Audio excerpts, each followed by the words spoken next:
Bakıda yeni Bentley Continental GT modelinin premyerası ve bu artık modelin 4. neslidir.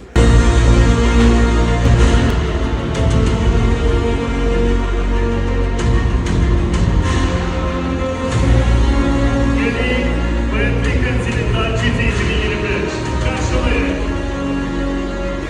Hatırladım ki ilk defa olarak 2005-ci ildə Cenevrədə onun ilk premyerası baş tuttu ve o zaman onun premyerasına ben Steve Jobs'la təsəvvür edirsiniz rastlaşdım ve Allah o dünyasını versin, o çok büyük arzularla bu dünyaya baxırdı. O vaxtdan Bentley Continental GT-nin hər nəslini test eləmişəm. İstər Oman Sultanlığında, Xorvatiyada, İslandiyada və indi baxıram ki, nəyi dəyişib. Əlbəttə, bu cür avtomobili birdən-birə götürüb, bax, belə dəyişmək olmaz.